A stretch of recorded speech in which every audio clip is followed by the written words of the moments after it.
Thank you very much, Dr. Ezike. I'm very glad to be here today with the Executive Director of the Illinois Association of School Boards, Dr. Tom Bertrand, the President of the Illinois Association of School Boards, Tom Neely, State Superintendent of Education, Dr. Carmen Ayala, Illinois Community College Board Executive Director, Dr. Brian Brum, and Illinois Board of Higher Education Executive Director, Ginger Ostro.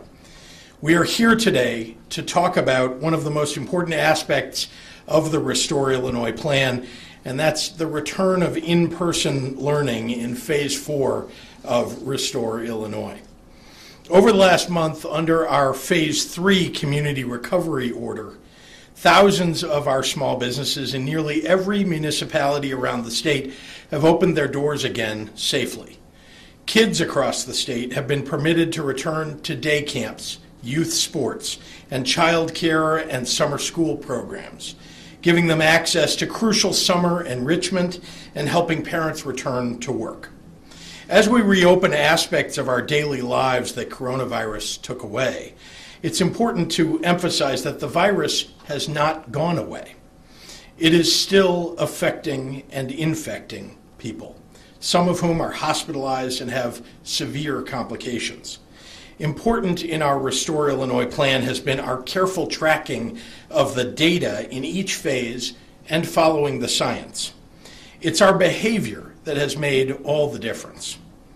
As we have reopened business and leisure activities, Illinois has done better than almost every other highly populated state at reducing our positivity rates, hospitalizations, and intensive care bed use. And as a result, we've seen dramatic declines in COVID-19 deaths across our state. As of today, every region in the Restore Illinois plan is on track to begin Phase 4 just 3 days from now on Friday. That's a true testament to the people of Illinois who have taken this pandemic seriously and practiced the doctor-recommended mitigations, such as maintaining 6 feet of physical distance, wearing a face covering when in public places, and washing our hands regularly. These new habits we have all been learning over the last 4 months must be reinforced now and every day going forward. Without a vaccine, these will make all the difference between what will happen here in Illinois over the coming months and what we see happening right now in other parts of the nation that have reopened too quickly and without mitigations. The responsible decision-making by most Illinoisans should give us all confidence as we move toward the new school year beginning in the fall. Classroom learning provides necessary opportunities for our students to learn, socialize, and grow. The benefits of in-person instruction can't be overstated. Today, ISB, IBHE, and ICCB are issuing guidance that will serve as baseline public health requirements and expectations for the return of in-person learning this fall in P-12 schools and in higher education, including all public school districts, non-public schools, colleges, and universities. In close consultation with IDPH, infectious disease experts at the University of Illinois at Chicago, and other public health professionals, the guidance focuses on keeping students, teachers, and families healthy and safe. It recognizes that Illinois is a diverse state, and school districts and institutions of higher learning across Illinois will face unique challenges in how they'll operate within their communities. Based upon state guidance, each school district and each university will develop and implement a reopening plan that meets the needs of their community and the children that they serve.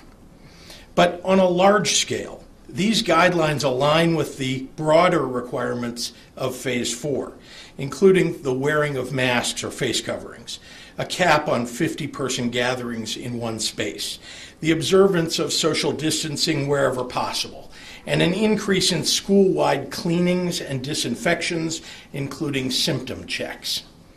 It's important to note that this guidance is subject to adjustment pursuant to updated public health guidance and changing public health conditions. In the event of a dramatic reversal of local health metrics or a second wave of the virus at some point during the school year, schools and districts must also prepare for the potential need to return to remote instruction. I recently signed into law legislation to provide relief to schools and districts during public health emergencies, including the option to implement remote and blended remote learning days during disaster proclamations, which give local school districts additional flexibility. I have every faith that as we look ahead to the fall, our teachers, our professors, and our administrators will continue to do what they do best, dedicating their days to ensuring every student in this state receives the education that they deserve. One of the most essential mitigations we have for keeping people safe during this pandemic are face coverings. I'm proud to announce today that the Illinois Emergency Management Agency plans to provide cloth masks to every student, teacher, and staff member in every public school district in Illinois. Over 2.5 million masks at no cost to the districts. In Illinois, a child's ability to afford or acquire a face covering should have no impact on whether they can go to school, and it won't.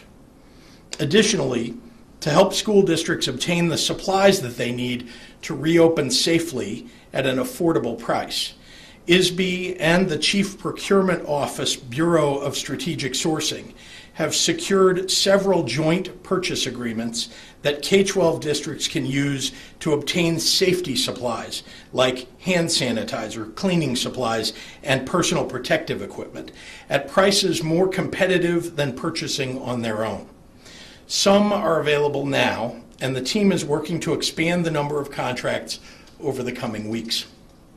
In addition to offering support to our higher education ecosystem, the Federal CARES Act directed resources to our P-12 schools, over $510 million, of which will go to school districts to address local needs in response to the COVID-19 pandemic. As of June 19th, 580 of our more than 800 local education agencies had applied for their funding share, and 534 have already been approved. Dr. Ayala and I are encouraging all districts to use this funding to close the digital divide by providing devices and internet connectivity, and are directing the majority of the remaining funding to purchasing laptops, tablets, virtual coaching for new teachers, and internet connectivity to advance a vision of equity for our schools and keep our kids on track for success. In short, we are building on the same goals that we've pushed since the beginning of my administration, creating a pipeline of high-quality learning from cradle to career. Throughout this spring, I was so impressed to see all the creative ways that superintendents and teachers adapted to the pandemic, a spirit of ingenuity that stretched up into our higher education institutions, too. That work, that compassion, has never been more important than it is right now. This pandemic has heightened every inequality and injustice in our nation. And it is our educators who are on the front lines of seeing our young people through this moment and making sure that we build a better world on the other side.